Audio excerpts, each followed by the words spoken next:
नमस्कार बच्चों। आज हम अध्ययन की इस कड़ी में जो ऑनलाइन क्लासेज हमारी चल रही हैं उसका इंटरनेशनल ट्रेड चैप्टर का दूसरा वीडियो आपके सामने आ रहा है। पहले वीडियो में हमने देखा था कि अंतर्राष्ट्रीय व्यापार का परिचय क्या है, क्या कारण है कि अंतर्राष्ट्रीय व्यापार बढ़ा है। अंतर्राष्ट्रीय व्यापार के कारणों के साथ साथ उसका अर्थ, परिभाषा, व्यापार, अंतर्राष्ट्रीय व्यापार और व्यवसाय का अंतर भी हमने देखा था। आज के इस वीडियो में हमारा जो टॉपिक है वह है अंतर्राष्ट्रीय व्यवसाय बनाम घरेलू व्यवसाय। कि जो आपका राष्ट्रीय व्यवसाय है, जो आपका आंतरिक व्यापार है या आंतरिक व्यवसाय है, उसका अंतर्राष्ट्रीय व्यवसाय में क्या अंतर है, क्या समानताएं हैं। तो वर्सेज है यहाँ पे। अब देखिए, आपके एग्ज़ाम में क्वेश्चन ऐसे भी आ जाता है कि अंतर्राष्ट्रीय व्यापार व घरेलू व्यापार में अंतर बताइए, या अंतर्राष्ट्रीय व्यवसाय व राष्ट्रीय व्यवसाय में अंतर बताइए। तो मैं कुछ पॉइंट्स आपके साथ डिस्कस कर रहा हूँ, आप इनको ध्यान रखिए, नोट डाउन कीजिए। तो आपकी एग्ज़ाम दृष्टि से भी इम्पोर्टेंट रहेंगे और इंटरनेशनल बिजनेस को समझने में भी आपकी ये मदद करेंगे। तो देखिए क्या है। देखिए, पहला तो आप ये समझ लीजिए कि अंतर्राष्ट्रीय व्यापार घरेलू व्यवसाय या घरेलू व्यापार के मुकाबले जटिल होता है। जटिल मतलब कठिन है। सरल कौन सा है? आपका घरेलू व्यवसाय। और जटिल कौन सा है? आपका अंतर्राष्ट्रीय व्यवसाय। राजनीतिक कारण भी होते हैं, सामाजिक कारण भी होते हैं, आर्थिक कारण भी होते हैं, संस्कृति अलग अलग होती है, रहने सहने का तरीका अलग होता है, वस्तुओं की आवश्यकताएं अलग होती है, खान पान अलग होते हैं, भाषा अलग होती है, वेशभूषा अलग होती है। तो ये बहुत सारे कारण हैं जिनके कारण से अंतर्राष्ट्रीय व्यवसाय घरेलू व्यवसाय से जटिल होता है, कठिन होता है। इसीलिए आप ये देख पा रहे होंगे कि जितने व्यक्ति घरेलू व्यवसाय में संलग्न हैं उनसे बहुत कम व्यक्ति अंतर्राष्ट्रीय व्यवसाय में संलग्न हैं। तो हम यहाँ उन पहलुओं पर डिस्कस कर रहे हैं जिनके कारण से हम इन दोनों के बीच का अंतर स्पष्ट कर सकते हैं। तो देखिए, पहला पॉइंट जो है वो है क्रेता तथा विक्रेताओं की राष्ट्रीयता। जब घरेलू व्यवसाय होता है तो वो देश की सीमाओं के अंदर होता है।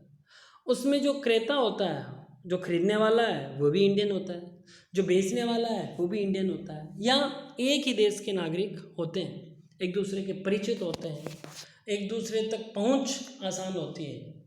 जबकि अंतर्राष्ट्रीय व्यापार में क्रेता किसी देश का होता है और विक्रेता किसी और देश का।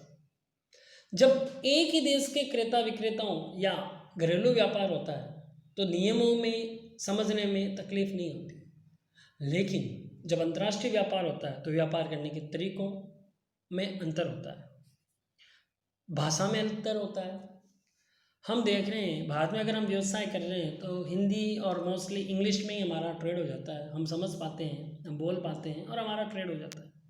लेकिन जब हम दूसरे देश के नागरिकों से या दूसरे देश के व्यापारियों से कोई क्रय विक्रय कर रहे हैं तब उस समय उनकी भाषा, उनकी रीति रिवाज समझने में तकलीफ होती है। संवाद करना कंपैरेटिवली या अपेक्षाकृत कठिन होता है।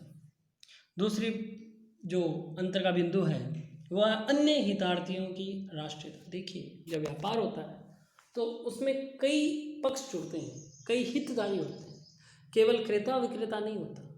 क्रेता व विक्रेता के बीच व्यापार या व्यवसाय को सफल बनाने के लिए कई लोगों का हाथ होता है, जिसमें उन दोनों के कर्मचारी, agent, broker, transporter, banker, insurer, सामान्य जनता जो आपसे ले रही है, उनके सप्लायर्स जो प्रोडक्ट कर रहा है, बना रहा है, उनके रॉ मटेरियल सप्लायर्स, सब लोग जुड़े हुए रहते हैं।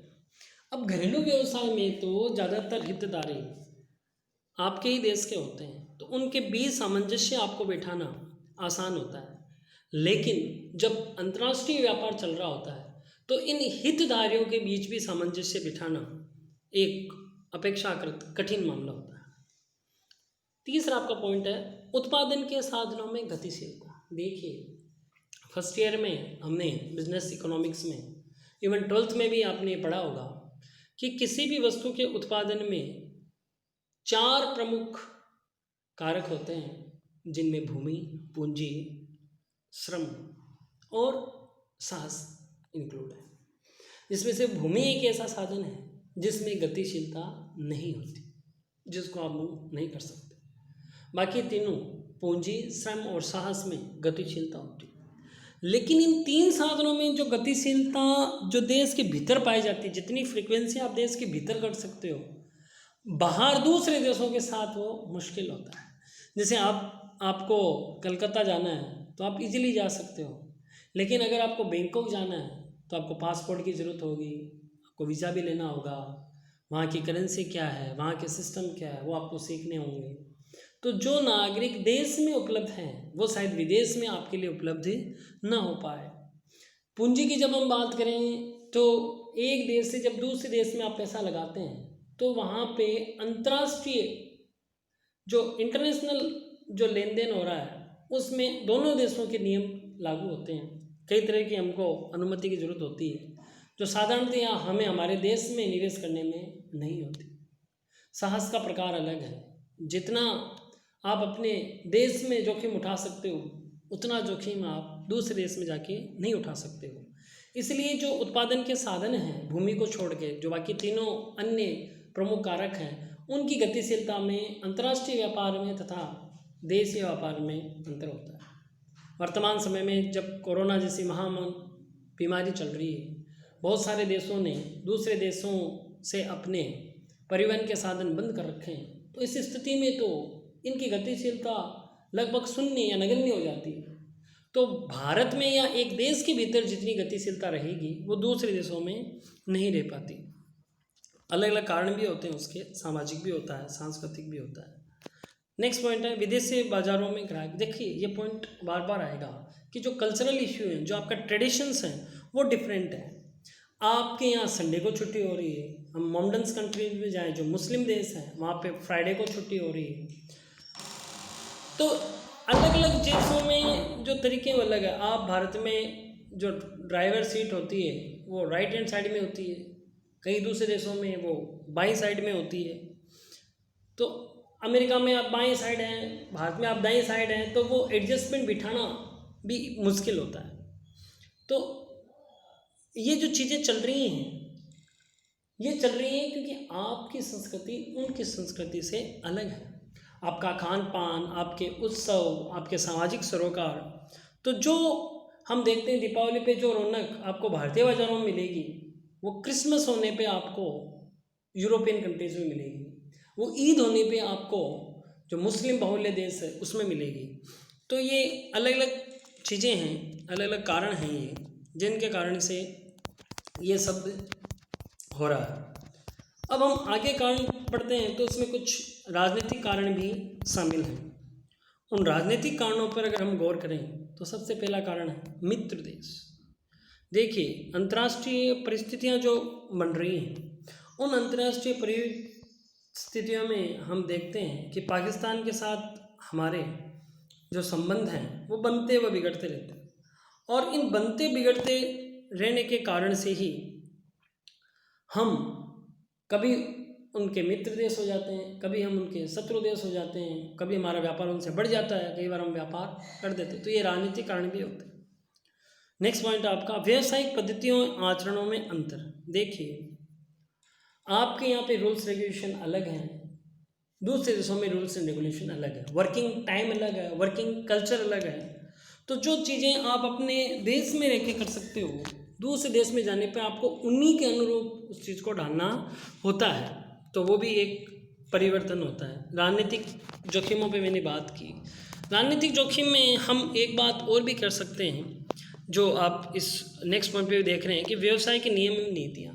हर देश में हर देश की सरकार के अलग अलग नियम और कानून होते हैं, और वो उन्हीं नियम और कानूनों के द्वारा देश में चलता है। हमारे यहाँ की औद्योगिक नीति अलग है। यूरोप में हम जाएंगे, फ्रांस में देखेंगे, ब्रिटेन में देखेंगे, अमेरिकन में हम चले जाएं, वहाँ की औद्योगिक नीति अलग होगी, वहाँ की कृषि नीति अलग होगी, वहाँ की जो ग्लोबलाइजेशन प्राइवेटाइजेशन की नीति है वो अलग होगी। हमारे यहाँ पे हमने मिश्रित अर्थव्यवस्था अपना रखी है। बाकी धनी जो देश हैं उन्होंने पूंजीवादी अर्थव्यवस्था अपना रखी है। तो ये जो नियमों में अंतर हैं उनके कारण भी जब हम उन देशों में व्यापार करते हैं तो हमारे लिए कठिन साबित होता है, और जो विदेशी कंपनियां भी भारत में आती है उनके लिए भी अलग तरह की परेशानी होती है। कई तरह के शुल्क लगते हैं, अलग टैक्सेशन का सामना करना पड़ता है, आयात प्रणाली इनमें भी परिवर्तन होते रहते हैं। तो ये रिस्क हैं जो कि हमको अंतर्राष्ट्रीय व्यापार में मिलता है। अब नेक्स्ट पॉइंट बात करते हैं हम मुद्रा। देखिए, भारत की जो करेंसी है, भारत में जो चलन है मुद्रा का, वो है रुपए के रूप में, अमेरिका में डॉलर के रूप में, बांग्लादेश में टका के रूप में। तो जब आप अंतर्राष्ट्रीय व्यापार करोगे तो किस मुद्रा में करोगे, तो ये भी तय करना एक बड़ा जोखिम का काम है। हर देश अपनी देश की मुद्रा में चाहता है, लेकिन मुद्रा का जो मोल है वो परिवर्तन होता रहता है।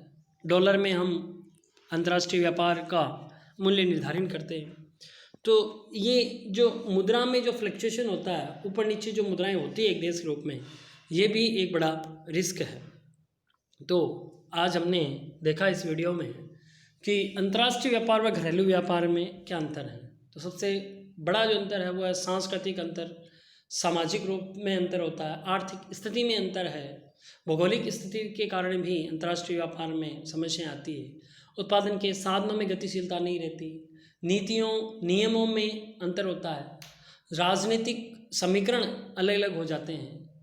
तो आज जो हमने देखा है उसके लिए मैं आपको बच्चों असाइनमेंट दे रहा हूँ।